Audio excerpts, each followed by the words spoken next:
Hello, it's February 8th of the 365 Bible Workout. We're going to pick up right now in Leviticus chapter 27. And we're going to be going into the book of Numbers directly after. Here we go. Chapter 27, Leviticus. Now the Lord spoke to Moses, saying, "Speak to the children of Israel, and say to them, when a man consecrates by a vow certain persons to the Lord, according to your valuation, if your valuation is of a male from 20 years old up to 60 years old, then your valuation shall be 50 shekels of silver, according to the shekel of the sanctuary. If it is a female, then your valuation should be 30 shekels, shall be 30 shekels. And if from 5 years old up to 20 years old, then your valuation for a male shall be 20 shekels, and for a female 10 shekels. And if from a month old up to 5 years old, then your valuation for a male shall be 5 shekels of silver, and for a female your valuation shall be 3 shekels of silver. And if from 60 years old and above, if it is a male, then your valuation shall be 15 shekels, and for a female 10 shekels. But if he is too poor to pay your valuation, then he shall present himself before the priest, and the priest shall set a value for him. According to the ability of him who vowed, the priest shall value him. And if it is an animal that men may bring as an offering to the Lord, all that anyone gives to the Lord shall be holy. He shall not substitute it or exchange it, good for bad or bad for good. And if he at all exchanges animal for animal, then both it and the one exchanged for it shall be holy. If it is an unclean animal, which they do not offer as a sacrifice to the Lord, then he shall present the animal before the priest. And the priest shall set a value for it, whether it is good or bad, as you, the priest, value it, so it shall be. But if he wants at all to redeem it, then he must add 1/5 to your valuation. When a man dedicates his house to be holy to the Lord, then the priest shall set a value for it, whether it is good or bad, as the priest values it, so it shall stand.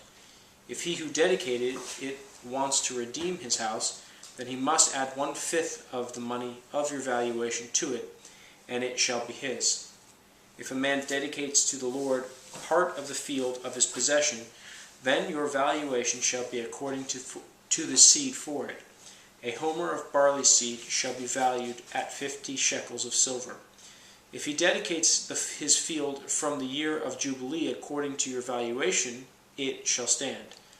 But if he dedicates his field after the Jubilee, then the priest shall reckon to him the money due according to the years that remain till the year of Jubilee, and it shall be deducted from your valuation. And if he who dedicates the field ever wishes to redeem it, then he must add 1/5 of the money of your valuation to it, and it shall belong to him. But if he does not want to redeem the field, or if he has sold the field to another man, it shall not be redeemed any more. But the field, when it is released in Jubilee, shall be holy to the Lord as a devoted field. It shall be the possession of the priest. And if a man dedicates to the Lord a field which he has bought, which is not the field of his possession, then the priest shall reckon to him the worth of your valuation up to the year of Jubilee, and he shall give your valuation on that day as a holy offering to the Lord. In the year of Jubilee, the field shall return to him from whom it was bought, to one who owned the land as a possession. And all your valuation shall be according to the shekel of the sanctuary, 20 gerahs to the shekel. But the firstborn of the animals, which should be the Lord's firstborn, no man shall dedicate, whether it is an ox or sheep, it is the Lord's. And if it is an unclean animal, then he shall redeem it according to your valuation, and shall add 1/5 to it. Or if it is not redeemed, then it shall be sold according to your valuation. Nevertheless, no devoted offering that a man may devote to the Lord of all that he has, both man and beast, or the field of his possession, shall be sold or redeemed. Every devoted offering is most holy to the Lord. No person under the ban who may become doomed to destruction among men shall be redeemed, but shall surely be put to death. And all the tithe of the land, whether of the seed of the land or of the fruit of the tree, is the Lord's. It is holy to the Lord. If a man wants at all to redeem any of his tithes, he shall add 1/5 to it. And concerning the tithe of the herd or the flock, or whatever passes under the rod, the 10th one shall be holy to the Lord. He shall not inquire whether it is good or bad, nor shall he exchange it. And if he exchanges it at all, then both it and the one exchanged for it shall be holy. It shall not be redeemed. These are the commandments which the Lord commanded Moses for the children of Israel on Mount Sinai. Well, that ends Leviticus. Now we're going to go into Numbers chapter 1. But before that, here's the academic synopsis of the book of Numbers. Numbers is named for the census that begins the book. The narrative part of the book is the wilderness journey from Kadesh Barnea to the Promised Land. Included are great accounts of the spies entering Canaan, the 40 years of wandering, and the miracles of Moses. Finally come the conquest of the kingdoms of Sihon and Og in the Transjordan, and the story of Balaam. The book ends with Israel prepared to enter the Promised Land under the leadership of Joshua. The fourth book of Moses, called Numbers. Chapter 1. Now the Lord spoke to Moses in the wilderness of Sinai, in the tabernacle of meeting, on the first day of the 2nd month, in the 2nd year after they had come out of the land of Egypt, saying, Take a census of all the congregation of the children of Israel by their families and by their fathers' houses, according to the number of names, every male individually. Excuse me. From 20 years old and above, and all who are able to go to war in Israel. You and Aaron shall number them by their armies. And with you there shall be a man from every tribe, each one the head of his father's house. These are the names of the men who shall stand with you. From Reuben, Eliezer, the son of Shadur. From Simeon, Shelumiel, the son of Zerushadai. From Judah, Nashon, the son of Amminadab. From Issachar, Nathanael, the son of Zuar. From Zebulun, Eliab, the son of Helon. From the sons of Joseph, from Ephraim, Elishama, the son of Ammihud.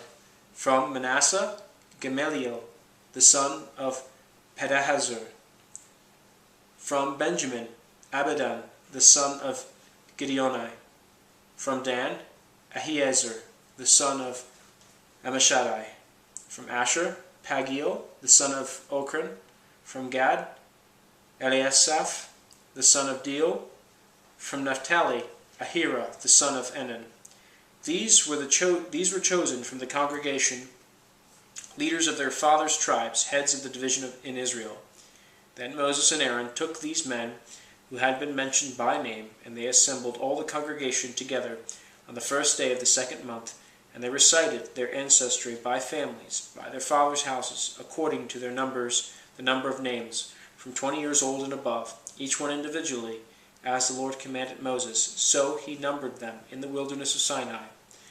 Now the children of Reuben, Israel's oldest son, their genealogies by their families, by their father's house, according to the number of names, every male individually from 20 years old and above, all who were able to go to war, those who were numbered of the tribe of Reuben were 46,500.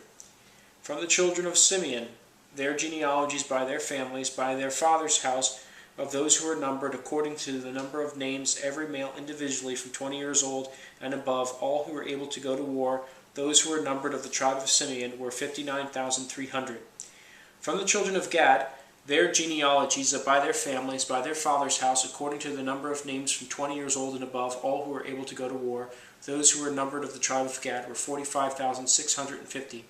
From the children of Judah, their genealogies by their families, by their father's house, according to the number of names from 20 years old and above, all who were able to go to war, those who were numbered of the tribe of Judah were 74,600. From the children of Issachar, their genealogies by their families and by their father's house, according to the number of names from 20 years old and above, all who were able to go to war. Those who were numbered of the tribe of Issachar were 54,400. From the children of Zebulun, their genealogies by their families, by their father's house, according to the number of names from 20 years old and above, all who were able to go to war. Those who were numbered of the tribe of Zebulun were 57,400. From the sons of Joseph, the children of Ephraim, their genealogies by their families, by their father's house, according to the number of names from 20 years old and above, all who were able to go to war. Those who were numbered of the tribe of Ephraim were 40,500. From the children of Manasseh, their genealogies by their families, by their father's house, according to the number of names from 20 years old and above, all who were able to go to war. Those who were numbered of the tribe of Manasseh were 32,200. From the children of Benjamin, their genealogies by their families and by their father's house, according to the number of names from 20 years old and above, all who were able to go to war. Those who were numbered of the tribe of Benjamin were 35,400. From the children of Dan, their genealogies by their families, by their father's house, according to the number of names from 20 years old and above, all who were able to go to war. Those who were numbered of the tribe of Dan were 62,700. From the children of Asher, their genealogies by their families, by their father's house, according to the number of names from 20 years old and above, all who were able to go to war. Those who were numbered of the tribe of Asher were 41,500. From the children of Naphtali, their genealogies by their families, by their father's house, according to the number of names from 20 years old and above, all who were able to go to war. Those who were numbered of the tribe of Naphtali were 53,400. These were the ones who were numbered, whom Moses and Aaron numbered, with the leaders of Israel, 12 men, each one representing his father's house. So all who were numbered of the children of Israel by their father's houses from 20 years old and above, all who were able to go to war in Israel, all who were numbered were 603,550. But the Levites were not numbered among their father's tribe. For the Lord had spoken to Moses, saying, Only the tribe of Levi you shall not number, nor take a census of them among the children of Israel. But you shall appoint the Levites over the tabernacle of the testimony, over all its furnishings, and over all things that belong to it. They shall carry the tabernacle and all its furnishings. They shall attend to it, and camp around the tabernacle. And when the tabernacle is to go forward, the Levites shall take it down. And when the tabernacle is to be set up, the Levites shall set it up. The outsider who comes near shall be put to death. The children of Israel shall pitch their tents, every one by his own camp, every one by his own standard, according to their armies. But the Levites shall camp around the tabernacle of the testimony, that there may be no wrath on the congregation of the children of Israel. And the Levites shall keep charge of the tabernacle of testimony. Thus the children of Israel did, according to all that the Lord commanded Moses, so they did. Well, that will be all. Tomorrow we'll be starting Numbers chapter 2. Until then,